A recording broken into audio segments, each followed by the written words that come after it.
Thank you so much for coming. We are so grateful for you to be here with us tonight and joining our soiree here at the Joshua Tree Retreat Center. And a big thank you to Marie, who has helped us host this evening tonight. Thank you so much. And thank you to the Joshua Tree Retreat Center for having us. It's an absolute pleasure to be here.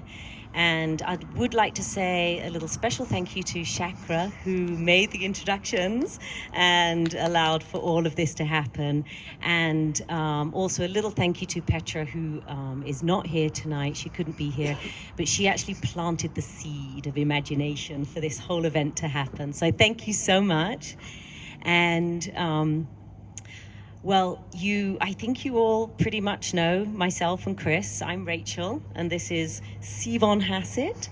Most of you know him as Chris, or C, or Sivon, and we're here to share with you key concepts of the book, Entering the Mind, which Chris wrote.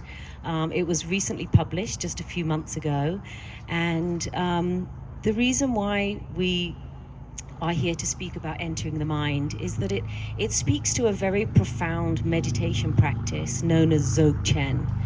And for those of you who are not familiar with Dzogchen, this is an ancient Tibetan Buddhist practice. And C has been practicing this now for over 30 years. He's a student and practitioner, accomplished practitioner of the practice.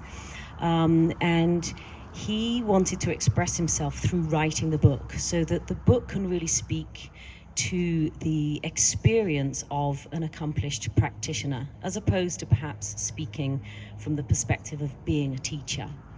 I myself began practicing Dzogchen just a few years ago. When the pandemic hit, Chris and I basically escaped and ran away to our desert home, which is actually in the northern Mojave Desert at the foothills of the Eastern Sierras. And we pretty much were almost 2 years in retreat. Not strict retreat, but we were very much isolated from the world, as many of us were. But we really took that opportunity to develop our practices. Myself beginning the process of practicing Dzogchen with each morning with a yoga practice, whereas Chris really immersed himself in the practice of his Dzogchen, and so he felt that he was really, really progressing along the path. And he began writing Entering the Mind, and he really wrote the book almost from a state of meditation. I would wake up in the middle of the night and just turn around, and there'd be this shadowy figure lying in the bed, sitting in the bed next to me, and he'd be meditating, and he could be meditating hours during the night, and of course dedicating hours during the day also. But he would also be sneakily tapping away on his iPhone and actually creating the first initial notes and concepts and ideas and experiences and expressing them through this state of meditation. And so today we have the book, and thank you all for coming. We're just going to talk a little bit about Dzogchen and share that with you, and then we'll open up the floor to anyone who would like to ask some questions. We'll be happy to answer them. And of course, I would like to say thank you to Gia, who sponsored the drinks tonight, the non-alcoholic drinks. Please stay and help yourself afterwards. And of course, the books are here for $10, special offer. So if you're interested, please pick up a copy. So thank you so much. I will take my seat. And hi, darling. Hello. So let's begin and share with everybody the practice of Dzogchen, but specifically Dzogchen is born of the Buddhist tradition. It was perfected by the Tibetans some 800 plus years ago. But how is Dzogchen different from other Buddhist practices? So Dzogchen is different in the sense that you have all these amazing practices around the world, Zen being kind of the most notorious of the great Buddhist practices. But most of the Buddhist practices, in fact, all that I know, and most of the practices around the world will teach this idea of emptiness and how to arrive at understanding what emptiness is. Emptiness, though, is what's lacking in this equation is the awareness part. How do we recognize the awareness that is seeing this emptiness? And Dzogchen points you to this awareness, which is beyond the body. It's beyond any sense of an I, any sense of a me. And it allows you to move past this I, which often gets in the way of seeing our higher selves that we're usually trying to pursue in meditation. So what we're doing with Dzogchen is we're understanding and recognizing this idea of emptiness. And then while we're doing this, we're also recognizing the I, or the I-less self that is seeing this emptiness. And the two together are the magical equation that will allow you to awaken in this one lifetime. Whereas the practitioners who are only coming to an understanding of emptiness, they would need several lifetimes to acquire the merit and to really go deep into that kind of happenstance trigger of awareness and emptiness kind of coming together as a unit. So let's dive right into emptiness and speak a little bit deeper about emptiness, because I'm sure a lot of our audience here have a conceptual understanding of emptiness with regards to spiritualism and seeing and understanding that all phenomena is actually of an empty essence. But this can also cause a few problems with our conceptual mind. And of course, we see matter in front of us, which is obviously real and manifest in front of us, which defies that idea of emptiness. So you have an incredible chapter in the book which speaks to space, and you go quite eloquently into the idea that space imbues all matter. Speak a little bit about this, and from its now scientific confirmation of this idea of space, which could equate to emptiness. Right. Whether we can't really necessarily see it with the conceptual eye, but space is really the ground zero for all things. All matter throughout the universe is roughly 99.99% space. And we look at our bodies and we see this manifest matter that looks very solid. We look at the stage, looks very solid.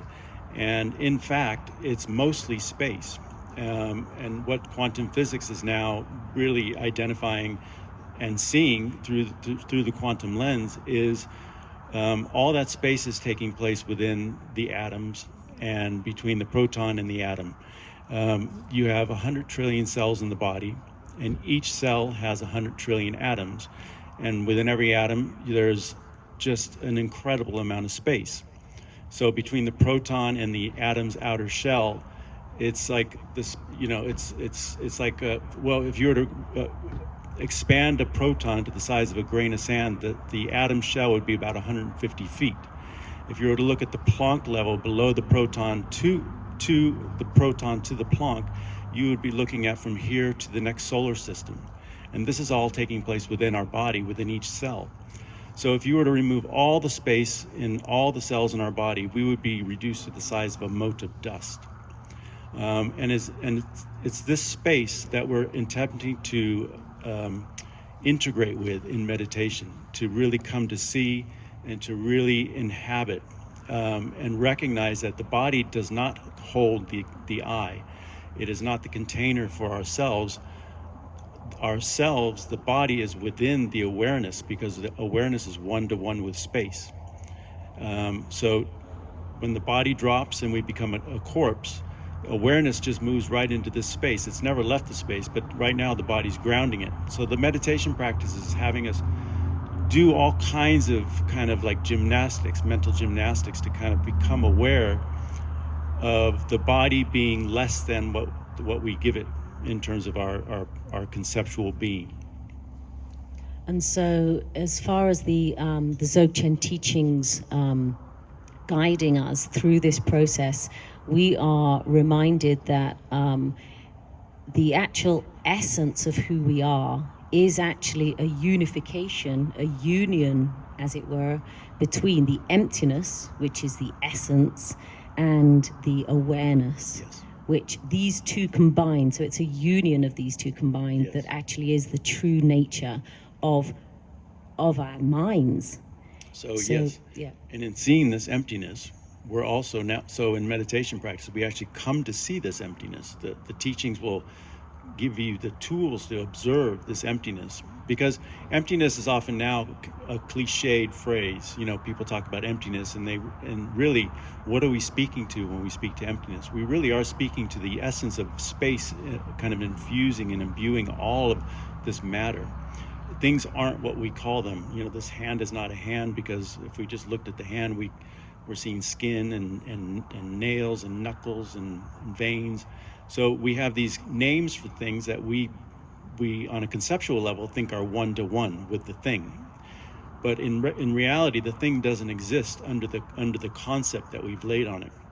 And this is true for ourselves, our I. So when we're sitting in meditation, we're recognizing the space of our body. We're also analyzing the body itself and trying to find the I in the body. And in not finding it, we recognize the emptiness of the body. That's critical. Then you begin to look at what is actually observing this emptiness. Because if I can't find the I in my body, who then is seeing this emptiness? And this becomes also a bit tricky. And it takes time to really now kind of like work between the two, recognizing the emptiness and then recognizing the awareness as seeing the emptiness. And really, in the end, it becomes a circular thing where the awareness is aware of itself, observing the emptiness. And it's at this point where you're now settling into the very space of awareness that gives rise to the conceptual being, the conceptual body. And then the teachings from here say, all you have to do is rest there and observe it. And that's all you do. Once you settle into this space, you try to stabilize there without thinking, or the thought process coming in and taking you out of it. And then you rest there. And in the resting, the wisdom begins to come up, and the knowing begins to come up, and it begins to imbue all of your thinking.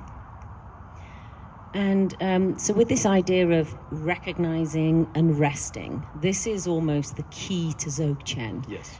Because it's fundamental that you recognize the nature of your own mind, which is this union between emptiness and awareness. Yes. And then you rest in that.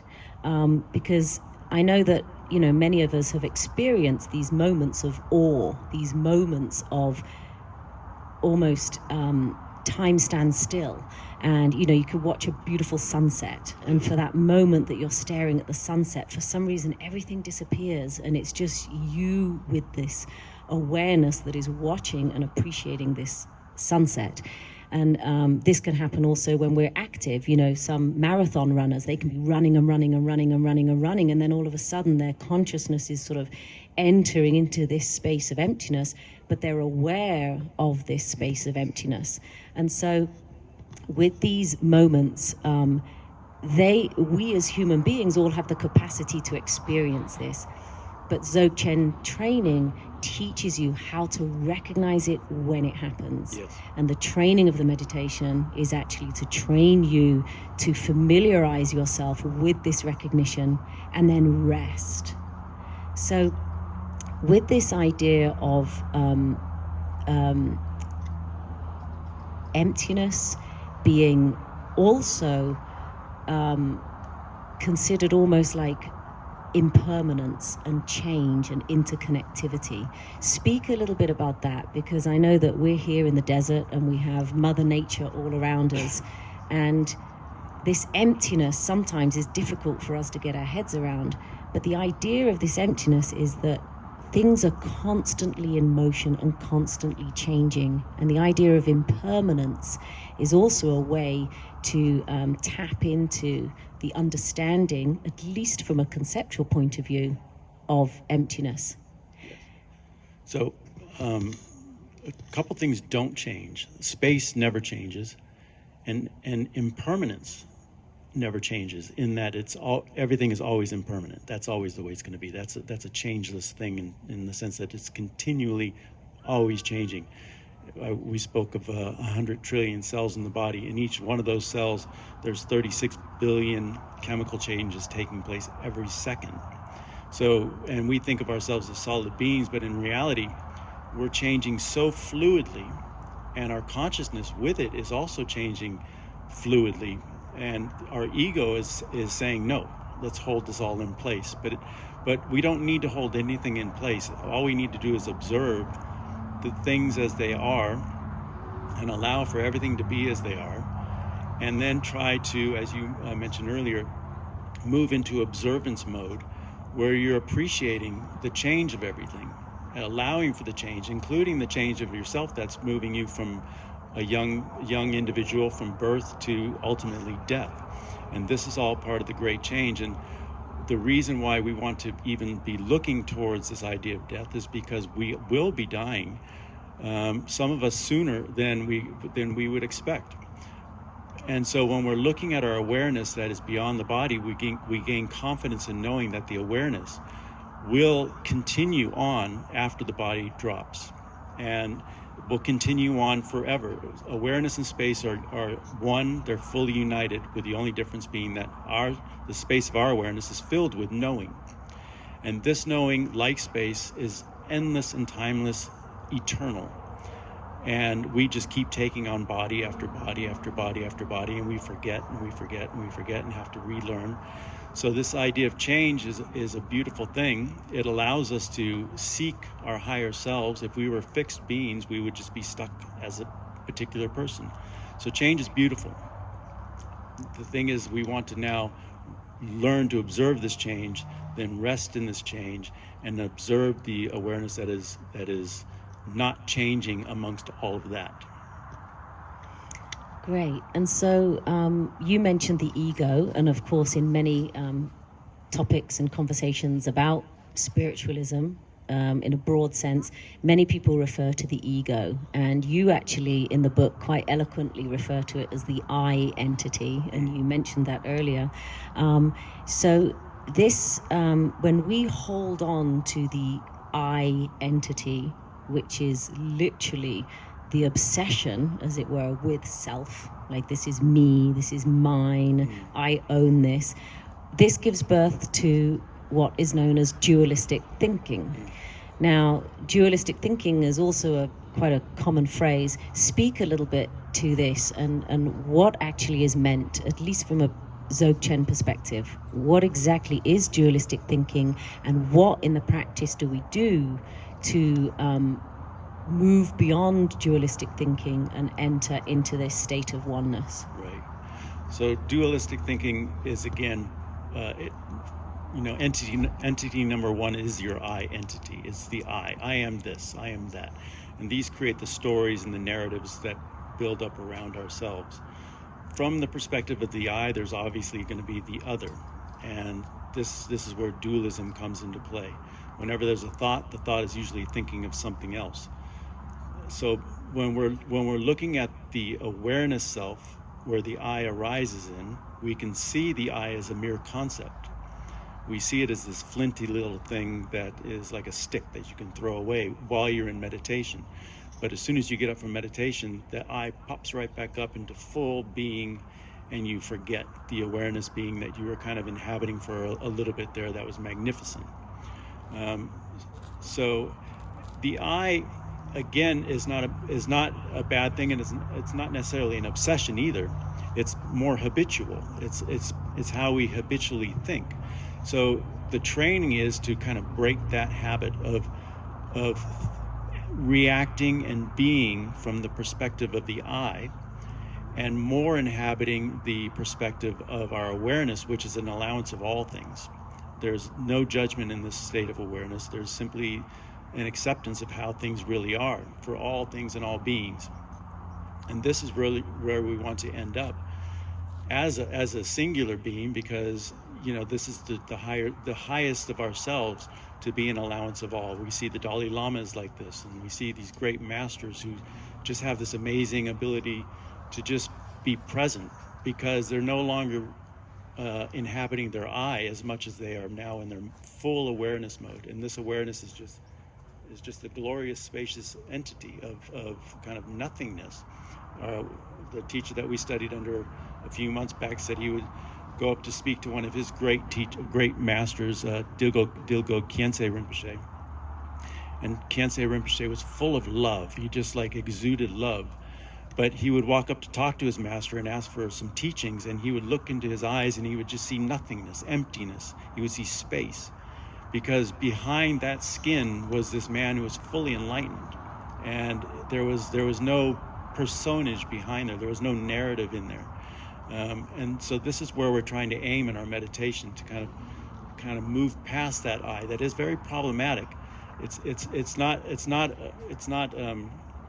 It's problematic in the sense of our meditation practice, and in terms of our relationships, because so much is built around this I.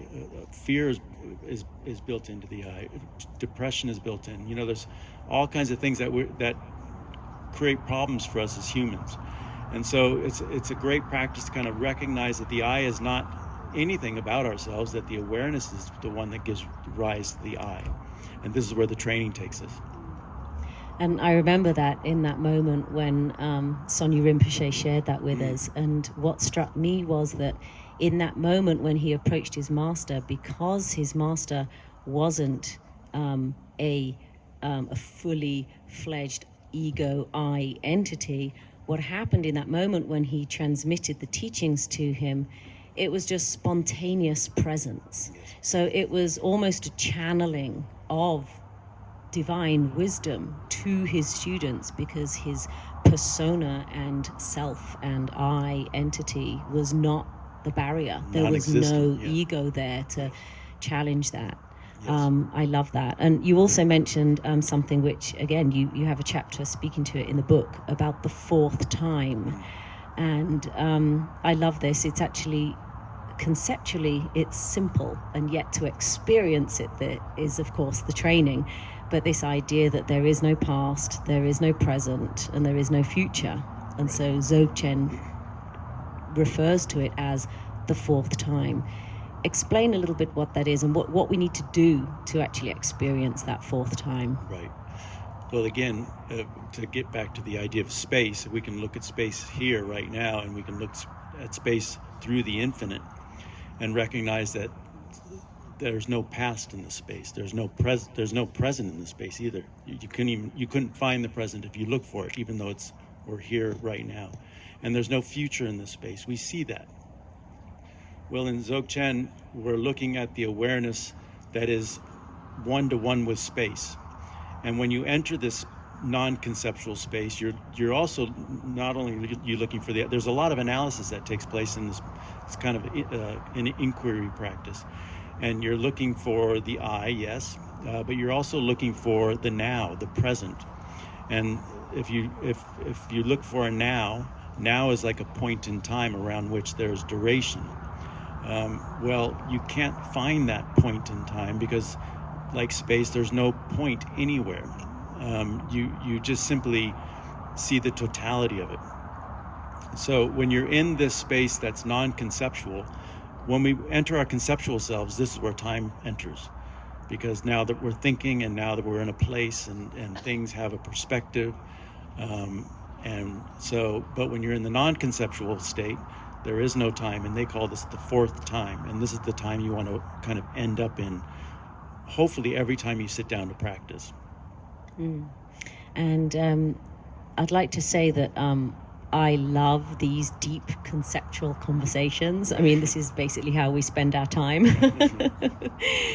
But the ultimate teaching of Dzogchen is, yes, of course, study, educate yourself, come to terms with these concepts, infuse your conceptual mind with these ideas so that you at least have a path, you have a goal, as it were, you have an aim. But ultimately, the trick or the key is to sit down and practice, and just almost then at that point, let it all go, let all of the conceptual thinking mind go, but those studies will then rise up through your inner wisdom. Yes. And this is something I think that's important to share. Right. So there is analysis, and in that analysis, you're considering the teachings, your language is moving through your head. And this language is pointing you in the right directions. You're asking yourself, when you're trying to observe what's called the natural state of mind, you're asking yourself questions that maybe your teacher posed to you in the so-called pointing out instructions. So the words are moving through your mind, sentences are moving through your mind, ideas are moving through your mind, and they're kind of helping you to gauge where you are in terms of recognition. And then when you do recognize this natural state, which is non-conceptual, the idea is you're supposed to stop. Stop the thinking, just rest in this space. The problem is the thoughts, the ideas, the analysis continues, and you have to now learn how to silence your own inner voice so that it doesn't take over that space. And this again is part of the I entity that doesn't want to quiet down. The I itself doesn't want you to let it go. It wants it to maintain itself in this world. And so there's a lot of work that's being done in terms of calming the inner world, silencing the inner world. And when you actually learn the techniques, it's a skill. When you develop the skill to do this, then you're sitting there in this amazing space, and you're no longer thinking, but the knowing is still continuing. And this is the higher knowing that creates incredible wisdom and an incredible sense of just like instant knowing of every scene that you're in. Any person who walks up to you, there's a knowing that takes place. You don't have to think about it. So this is, again, the teachings are pointing you in these directions with great clarity. I mean, the teachings are amazing in terms of how nicely they steer you into the zone of this knowing. Yes, it's true. And also I love that you just brought that in, because we were talking about that earlier this evening, about how the goal really is to incorporate and integrate this practice into your every single experience that you have throughout your day. And we were chatting about that earlier, and that's the beauty of having a formalized practice that you do a little bit every day, whether you're on your 20 minutes a day or an hour a day or 6 hours a day, but having some formal practice of meditation will ultimately infuse your everyday life. And then you're aware and you're able to actually bring mindfulness to your everyday activities. And this is where you actually begin to embrace this beautiful awareness, which is infusing every single second that you're alive. And the skills then develop, because of course when you're sitting down and meditating, you're creating a space of stillness in which to study and to learn and to practice. But then in your everyday life, you could be walking, you could be talking, you could be listening, you could be riding your bicycle, or like I mentioned earlier, you could be a marathon runner. But bringing that awareness to every single activity that you do during your day, we have instant access because we have the training. And this is where I think it's beautiful that, over a period of time, you're able to actually integrate this into your whole being and into your whole lifestyle. The great thing about Dzogchen is it's an amazing philosophy. So intellectually, it's very stimulating, and you could sit down and just read Tibetan philosophy and Dzogchen philosophy for years and still try to get your head around the nuances of it all. But you do have to sit down and practice. The teachers say, you can be an academic and be very well informed, but you're not going to go anywhere with it. You have to sit down and practice. And this practice is just like every other practice that we do in our lives, learning how to cook, learning how to do yoga, learning how to do martial arts. You develop your skill. And in developing the skill, this allows us now to, for instance, driving here, you're driving the car and you recognize, well, what is the awareness that is perceiving the road? If it's not the eye of the body, if it's not my two eyes that are seeing this, what is doing it? So you can now, while you're driving, observe the body sitting here as an organism rather than me, and the awareness that is observing it all, that is one with space. And it's kind of mind-blowing, this kind of perspective that you slowly over a year or 2 or 3 years begin to inhabit. And so while you're learning to inhabit it, you're tweaking and you're playing with it while you're driving or walking or speaking with a friend. So it's really an enjoyable practice because you could just bring it into every aspect of your world, your day-to-day life. Yes, and also we're both creative individuals, and I think everybody sitting right here is a creative individual, and actually has a form of art that they propagate and manifest in this world. And we've often talked about how the artist of today and the meditator of today, I mean, their paths are converging, and they always have. There's a beautiful synergy between being an artist and being a meditator, and how meditative art and artful meditation, they really do go hand in hand. Yes. And they can inform each other, because really when you're an artist and you're in the flow, you do experience this moment of awe, where your whole body is creating this art and it's flowing. It's almost like your ego has stepped out of the way, and the art is now flowing through you, through this life force. And your awareness, though, you're still aware, and you are observing this beautiful masterpiece that you're creating. But for that moment, your ego has stepped aside. And we've often said that artists and meditators are basically at the last frontier of our society and our communities. Yeah. Joseph Campbell spoke of the heroic journey, where the hero must return with some sort of gift, some sort of what did the hero find on the other side. And I think the artist is doing that. The artist is bringing a painting back, or a sculpture, or and what are we doing as meditators? I think we're bringing a certain sense of calmness to the world, a certain rationale, a different kind of thinking and being from the standard cut of the cloth human who's walking around arguing about politics or arguing about whatever. We bring something else as meditators. That's perhaps our gift to the world. I mean, we all have our different gifts, but it is the artist and the meditator are on similar paths. So if we were to speak about what is the purpose of meditating, what is the goal, Dzogchen does actually go as far as saying that the direct experience of the nature of your own mind could and can, with a lot of practice, but you as an individual could actually fully awaken within one lifetime. Yes. And we know that the Buddhist philosophies often refer to reincarnation, and it can take a number of lifetimes to actually awaken. But because this is such a direct path, we could enlighten. Now that will take a lot of dedication. I mean, I don't think the 20 minutes a day will perhaps enlighten an individual, but that's not to say that it couldn't happen. Some of the great masters back in history have enlightened, even at a young age. So a lot of that is obviously karmic energies that have brought about that particular awakening. But let's say for the majority of us, it does take some sort of a commitment if that is our goal. But let's say that goal seems a little bit too far-fetched and seems a little bit out of our reach. What other benefits can we experience from meditating, and in particular with Dzogchen?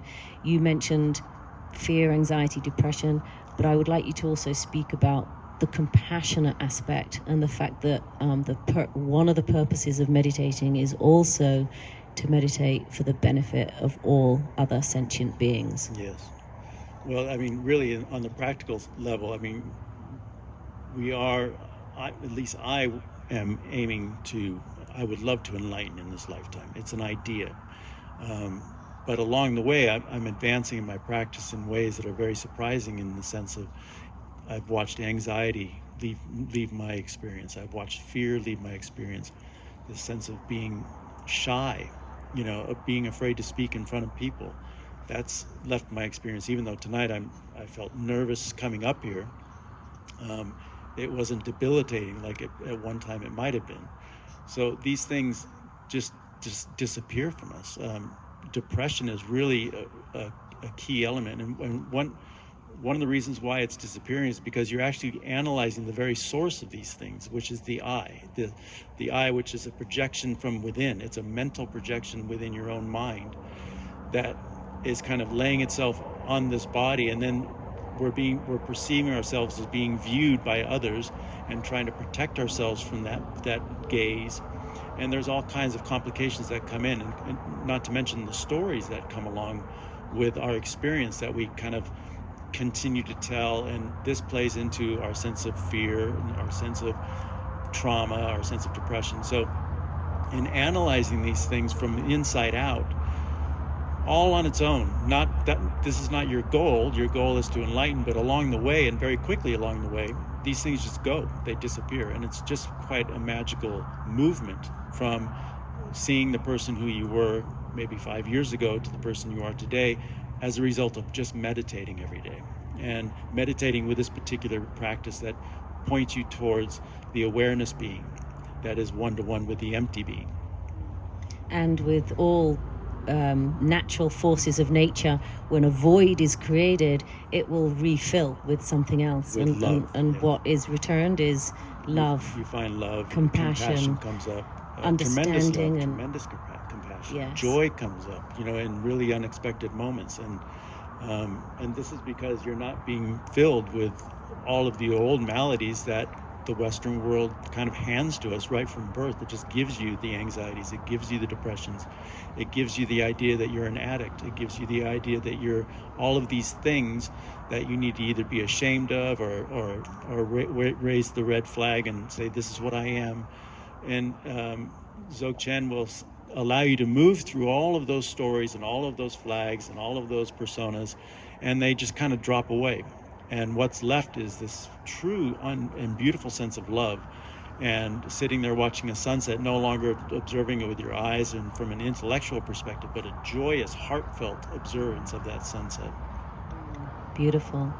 Okay, so I just have one last thing I'd like to bring up before we open it up to the floor, if anybody would like to ask any questions. It's the idea that, you mentioned the pointing out instructions. So Dzogchen is it's a living lineage, meaning that masters, like many other Eastern philosophies actually, but living masters pass down their knowledge and impart their wisdom to their students. And so the idea is that there is a person-to-person passing down of the knowledge, and this comes out in the pointing out instructions, where you do meet a master in person, normally when you attend a retreat, and the master will impart with you his wisdom, and it's a transmission of sorts. But yes, that's necessary at some point in the training, but can we do this on our own? Can we read? Can we study? Can we learn about Dzogchen and start, and then with the aim to one day meet a master and spend some time with the master? Definitely, yes. The books are great, and I mentioned a few masters at the beginning of Entering the Mind, where if you go to these masters and read their books, you're going to get pointed toward this, what they call mind in its natural state. And this is the mind that we're aiming to recognize within ourselves. If we don't recognize this mind, we often will come across it and we experience it and we feel the bliss and beauty of it, but nobody's pointed it out to us, so we don't recognize that this is the mind that we need to rest in and develop our sense of stability and wisdom. It's very much like if I was to ask somebody to go down to the Joshua Tree market and pick up a coconut from me, and they've never seen a coconut in their life, and I just say, go get me a coconut. Well, they might walk down to that store and walk past 10 coconuts and never know that they've just seen the coconut. So they don't know to get that coconut from me. But if I explain to them, well, it looks like this, and it has this kind of inner shell or inner milk going on, you just describe it in great detail. Well, all they have to do now is walk down to that store and say, that looks like a coconut. I think I'm going to grab it. This is what the masters are doing with us. They ask you a series of questions. They speak to you about this kind of non-conceptual mind that's within all of us. And then you go and sit down and practice, and you're looking for this, and you're saying, I think that's it. So you can also get a sense of that when you're reading too. You get kind of, you're pointed in the direction, and then you're recognizing something that's quite different than the normal everyday thinking mind and the emotive being that's kind of there. And you go, I think that might be it. I'm just going to spend a little time observing this. And you just do that. And then if you think that's it, more than likely it is. The great thing about having the master is if you're kind of in the wrong area, the master will say, nope, it's more here. That maybe, who knows, there could be 100 different reasons why you're not maybe looking at the right space in your awareness. Slightly misunderstanding. You're slightly misunderstanding something, so the master will come in and clarify it for you. And then that just tweaks it a little bit and sets you on track. So in recognizing it, this is where your whole practice truly begins and where your life really begins to change. Great. Thank you. Yes, thank you. Thank you. Would anybody like to ask any questions? Marie's coming along to collect the microphone if anybody would like to ask a question. Thank you, Marie.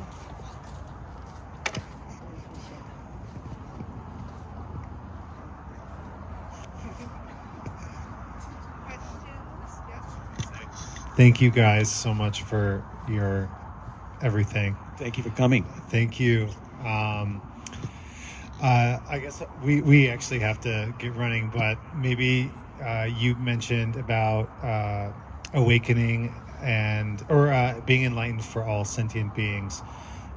In a world that, like you said, is filled with awareness or is made up of awareness and emptiness, which in some senses feels like the boundary and the fluidity of the universe, the infinite. Or as you said, the universe is made up of 99.9% of emptiness. So I guess space or emptiness is one, right? Thank you. Thanks. I got my assistant giving me the right lingo. That point one, is that the awareness? Is that us? Would that be considered the factor of boundary that exists in the physical space, if that makes sense? Is that well, if you could see space that allows for everything around you, our awareness is exactly like that. It's bound to the body right now, which kind of shrinks it down. And when you're practicing in the meditation practice that points you to the nature of your own mind, you begin to recognize that the awareness goes way beyond the body. For instance, how am I hearing that car that's passing by out on that road? You actually analyze that. Is the ear picking it up, and is the sound hitting the ear? Ultimately, you land on the idea that our awareness is actually out to that road. Our awareness sees the stars in the sky. So everything is within our awareness as much as the body is perceiving through the eyes and the ears and the nose. But really, we're connecting with the awareness that is boundless. It's one with space. I'd like to add something on there as well, because those figures come from quantum physics research. So this idea of 99.99% space, it does leave 0.01% left for matter. So from a quantum physics perspective, yes, that 0.01% is actually the manifest matter that we experience here in this universe, from the earth to infinity. But from a spiritual perspective, really what's happening, and here of course the spiritual guides don't speak to percentages, but the idea and the philosophy is that yes, everything has emptiness as its essence, but what is alive and vibrant and energetically motivated is this life force, its luminosity, its clarity, and these are all synonyms for awareness. Amazing, thank you. So I won't let this mic go if I keep asking you guys questions. But thank you guys so much. Thank you, Alex. Thank you. Thank you. Ciao. Bye.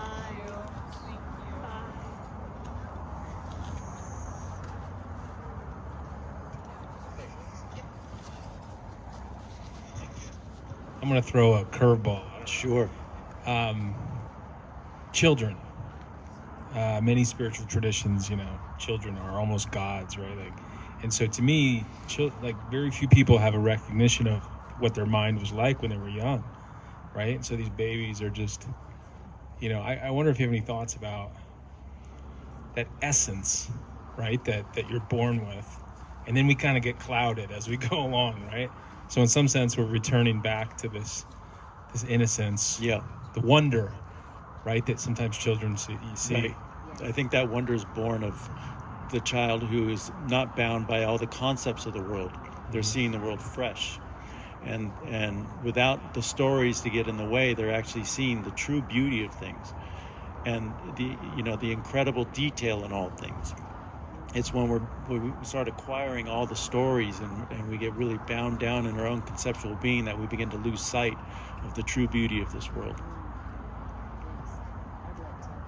Yes, I think that's a beautiful question because Dzogchen speaks in quite some depth to this idea of the essence love, and we all have this. We are all born with essence love. We are essence love, but what happens is obscurations come in, and this is what Chris was mentioning. So as we grow, so you experience and see and witness essence love in young children because they haven't yet been educated and conditioned by society and by the people that they meet to actually learn that they have an ego, that they have a self. And so they're moving through this world with no boundaries, and they're moving through this world purely experiencing from essence love. And they learn the bad habits, let's say, through the longer time that they're alive. And so what we tend to do is just build up layers and layers and layers and layers of obscurations, as they're known as. And then, we hit a certain time in our life and then we're trying to let them all go. But yes, that's a beautiful question because children, generally speaking, are just born into this life. And their wonder, at least especially when they're first born, their wonder at this world around them is just coming from a state of purity. Okay, so to add to that, you rest in essence love awareness, but perhaps the channeling that you mentioned can come, and if that essence love is so, I don't know, whatever, attuned to or desiring to serve, can the ultimate essence love be then one of service through channeling whatever comes? It may not, it may not, but you're in a position to you're basically in a position of waiting or not waiting, whatever the universe decides to put in you. But what a scary adventure that could be, right? If you start, to me, that's always been my hesitation, because what if this voice says that channels through is you need to do. Well, yes, you're right. I mean, when we do surrender to this practice, then we're also accepting that inner wisdom will rise up through this empty awareness, the emptiness and awareness, this essence love, this state of awareness. And so when we, what will happen is our inner wisdom will speak to us, and it could come in visualizations, it could come in feelings, it could come in thoughts, it could come in ideas and projections. Well, what will most likely happen, because we're not enlightened, is that at some point our conceptual mind will kick in and either accept that or not accept it. And so that's when, right now we have to obviously respect the fact that we are not enlightened beings. And so we're actually here in this world with our relationships and with our partnerships and with our activities. And so, we're not always in a state of awakened mind. And so what will happen is that we will then have to work with our conceptual mind and decide, what are we going to do with this information? Are we going to accept it and act on it, or are we going to walk away and pretend that never came through? I don't know if you had anything to add there. No, I think that's it. And out of that, when you do begin to inhabit that wisdom being, the service end automatically comes, because you're driven in that direction. You don't just try to wake up for yourself. At the beginning you do, because you're trying to move past all of your own fears and insecurities, and this is pushing you along. But as you begin to inhabit that higher way of thinking, the service end comes, and you want to now begin help others understand the higher path and the better path for not only humanity but for the earth itself. Anyways, I think that's it. Yeah, sorry, one more question. Oh, so yes. I just have found such an aversion among certain meditation communities to the service. It just seems like it's all about emptiness. And to me, I find this West-East dynamic, like I want to do something. This is where emptiness has its limitations. Okay. It's the awareness part that needs to enter, because the awareness is where the service comes. The awareness is where the love comes. Emptiness is nothing without awareness. So when you bring the awareness in and you learn to inhabit your own higher awareness, you become aware that you need to serve. And however that plays out will play out for you. Yeah. Cheers. Yes, thank you. Thank you so much.